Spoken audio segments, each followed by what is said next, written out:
Hello friends, आज मैं आपको बताऊंगा यदि आपकी गाय भैंस का तापमान यदि कम हो जाए, कम होने का मतलब है कि 94 डिग्री फ़ारेनहाइट से लेकर के 100 डिग्री फ़ारेनहाइट के बीच में यदि आपकी गाय भैंस का तापमान कम हो जाता है तो वहाँ पर आपको किस तरह का इलाज आप अपनी गाय भैंस में करवाना चाहिए या आपको किस तरह के सिम्टम्स आप अपनी गाय भैंस में देखने को मिलते हैं, इस वीडियो के अंतर्गत आपको डिटेल से बताया जाएगा। रही बात, आपको कंप्लीट इलाज बताया जाएगा कि इस तरह का इलाज करवा करके आप अपनी गाय भैंस को बचा सकते हैं, वरना आपकी इस तरह की यदि दिक्कत हो जाती है तो कई बार उस पशु की डेथ हो जाती है, कोमा में चला जाता है। बहुत से आपने देखा होगा कि जितने भी जो पशुपालक हैं या वेटरनरी असिस्टेंट हैं, कई बार आप अपने पशुओं को इस तरह की स्थिति में देखा होगा कि जब भी इस तरह का टेम्परेचर यदि उस पशु का डाउन हो जाता है तो उस स्थिति के दौरान पशु ठंडा पड़ जाता है।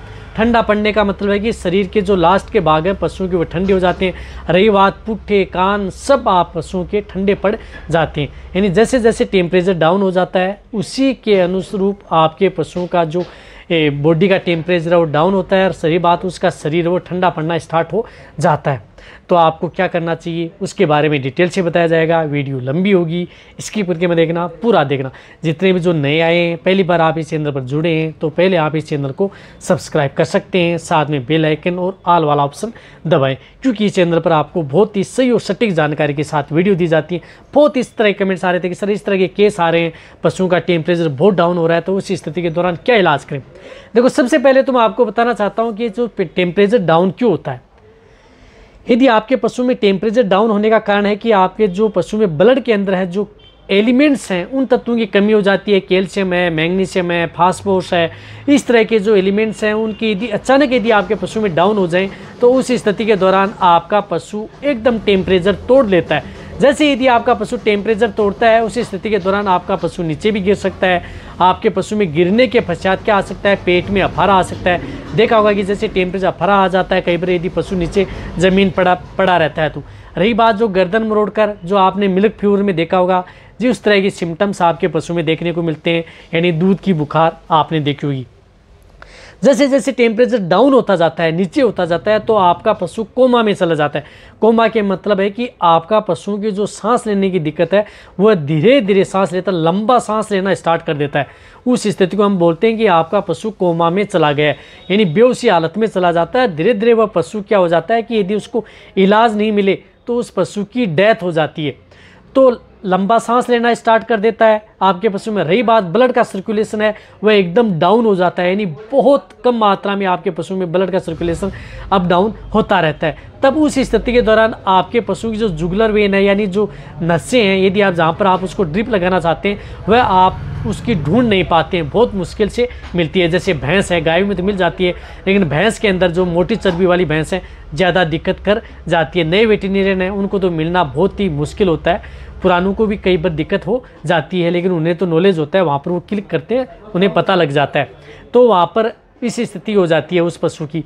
तो उस स्थिति के दौरान आप अपने पशु में क्या करना चाहिए इमरजेंसी के दौरान यदि आपका पशु इस स्थिति में हो जाता है। तो देखो, सबसे पहले तो मैं आपको बताना चाहता हूँ, यदि इस तरह के सिम्टम्स यदि आपके पशु में देखने को मिलते हैं तो कई बार क्या होते हैं कि जो नए वेटरनरियन है वो घबरा जाते हैं।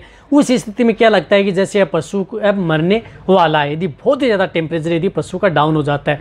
जैसे हम उसकी आंखों को यदि पुतलों को देखते हैं तो वो भी बिल्कुल एकदम ऐसे लगती हैं कि जैसे कोनिया बाहर आ चुका है।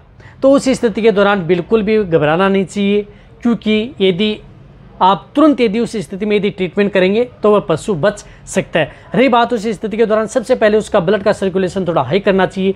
ब्लड के सर्कुलेशन को हाई करने के लिए आप उसके अंदर इंट्रावेन में आप इंजेक्शन, जिस प्रकार से कोर्टिकोस्टेरॉइड इंजेक्शन का प्रयोग किया जाता है, जिस प्रकार से डेक्सामेथासोन है, इस तरह के इंजेक्शन, यानी इंट्रावेनस तो आप डेक्सामेथासोन लगा सकते हैं, लेकिन वैसे यदि इंट्रामस्कुलर गए तो आप आइसोफ्लूइड इंजेक्शन का प्रयोग करवा सकते हैं। तो उस स्थिति के अंदर आप जिस प्रकार से डेक्सामेथासोन इंजेक्शन आप उस पशु को 5 ml से लेकर के 10 ml इंट्रावेनस भी दिया जा सकता है, या बहुत ही ज़्यादा स्थिति है तो वह यदि उस तरह की स्थिति में यदि आपका पशु चिकित्सक यदि आपके पास है तो तब आप ये इंजेक्शन उस पशु को लगवा सकते हैं। नए वेटरनरियन वो घबरा जाते हैं और उनको सही डायग्नोसिस हो तभी इस तरह के इंजेक्शन का प्रयोग करना चाहिए। तो उसमें कोर्टिकोस्टेरॉइड का बहुत बड़ा रोल होता है। जैसे लगता है कि अब पशु में थोड़ी बहुत जो सांस है वो आराम से चलने लगी है तो आप उसके अंदर कैल्शियम बोरोग्लूकोनेट या मैग्नीशियम बोरोग्लूकोनेट जो कैल्शियम मैग्नीशियम, तो उसमें कालबोरल इंजेक्शन का प्रयोग किया जाता है। कालबोरल बहुत ज़्यादा ज़रूरी है, तो उसमें आप 450 ml डायरेक्ट आप उसको इंट्राविनस IV आप उस पशु को लगा दें। इस तरह की स्थिति में यदि बहुत ज़्यादा डाउन हो जाता है तो फिर भी यदि लग रहा है कि आपका पशु अब खड़ा नहीं हो पा रहा है, कैल्शियम बोरोग्लूकोनेट भी लगा दिया। रही बात लगाने की विधि, आप आराम से लगाएं, धीरे धीरे ड्रॉप बाय ड्रॉप लगाएं। जल्दबाजी इस तरह के केस में बिल्कुल भी न करें ड्रिप को लगाते, वरना आपके पशु को हार्ट स्ट्रोक हो सकता है, आपके पशु की तुरंत मौत हो सकती है वैसे भी। तो आप धीरे धीरे बूंद बूंद करके उसको चढ़ाएं। जैसे ये ड्रिप पूरी लग जाती है तो उसके बाद में भी यदि आपका पशु खड़ा नहीं हो पाता है, आपको लग रहा है कि आपका पशु रिकवरी नहीं ले पाया, तो आप पर आप माइपेक्स भी लगा सकते हैं। बाद में दूसरी बोतल आप माइपेक्स का भी प्रयोग कर सकते हैं, जिसके अंदर साल्टो, कैल्शियम, मैग्नीशियम बोरोग्लूकोनेट, ये भी आप प्रयोग कर सकते हैं। ये 250 ml आप IV लगा सकते हैं, और साथ में आप इसे हाफ है वो 200 ml आप इसे सबकट भी आप इसका प्रयोग आप उस पशु में करवा सकते हैं। कब? जब तक यदि उस पशु रिकवरी नहीं ले पाता है। ये जब दोनों ड्रिप यदि आप बोतल लगवा देते हैं या चढ़वा, यदि आप अपने पशु से चढ़वा देते हैं, फिर भी आपका पशु खड़ा नहीं हो पाता है, तो आप उसको खड़ा करने की कोशिश करें। इससे ज़्यादा आप उसे और कैल्शियम और मैग्नीशियम बोरोग्लूकोनेट एक साथ उस पशु को न दें। इस बात का भी आपको जरूर ध्यान में रखना है। एक साथ यदि बहुत मात्रा में भी दे दिया जाए तो भी कई बार आपका पशु खड़ा नहीं हो पाता है, या और भी दिक्कत आपके पशु में हो जाती है। ये दें और खड़े करने की कोशिश करें, कैसे न कैसे करके उसे खड़ा करें। यदि जब आपका पशु खड़ा हो जाता है तो साथ में आप उसे कुछ इस तरह के जो न्यूरो के इंजेक्शन है, जिस प्रकार से आप न्यूरोक्सिन एवेट इंजेक्शन भी आप उस पशु को लगा सकते हैं। न्यूरोक्सिन एवेट में इंजेक्शन जिस प्रकार से मिथाइल कोबालामीन आता है, विटामिन इंजेक्शन आते हैं, ये इंजेक्शन आप उसे 15 ml से लेकर के 20 ml इंट्रामस्कुलर, ये इंजेक्शन भी आप उस पशु को साथ में लगा सकते हैं। इससे क्या होता है कि आपके पशु में जो तरह की, यदि आपका जकड़ जाए, पशु बैठ जाए, न्यूरो से संबंधित यदि कोई दिक्कत ना हो, उसको कंट्रोल करने का काम भी ये इंजेक्शन आपके पशु में करता है। क्योंकि कई बार यदि आपका पशु बैठ जाता है तो न्यूरो से संबंधित यदि आपके पशु की जो वेन है वो इतना काम नहीं कर पाती है, तो इस स्थिति के दौरान ये इंजेक्शन भी लगा दें। रही बात, जैसे इंजेक्शन लगाने के बाद में आपका पशु खड़ा हो जाता है तो उस स्थिति के दौरान आपके पशु में जो पैर है पीछे के, वो कंपन करना स्टार्ट कर देते हैं। तो आपको बिल्कुल भी घबराना नहीं चाहिए।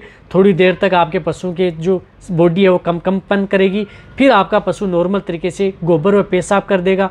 गोबर पेशाब यदि आपका पशु कर दे तब ये देख लेना चाहिए कि आपका पशु में होने वाली जो ब्लड के अंदर कैल्शियम, मैग्नीशियम एलिमेंट्स तत्वों की जो कमी थी वो पूर्ति हो गई है, और अब आपका पशु आराम से चलना स्टार्ट कर देता है। यदि आप उसे कोई भी सूखा चारा यदि आप रखते हैं तो पशु स्टार्ट कर देता है।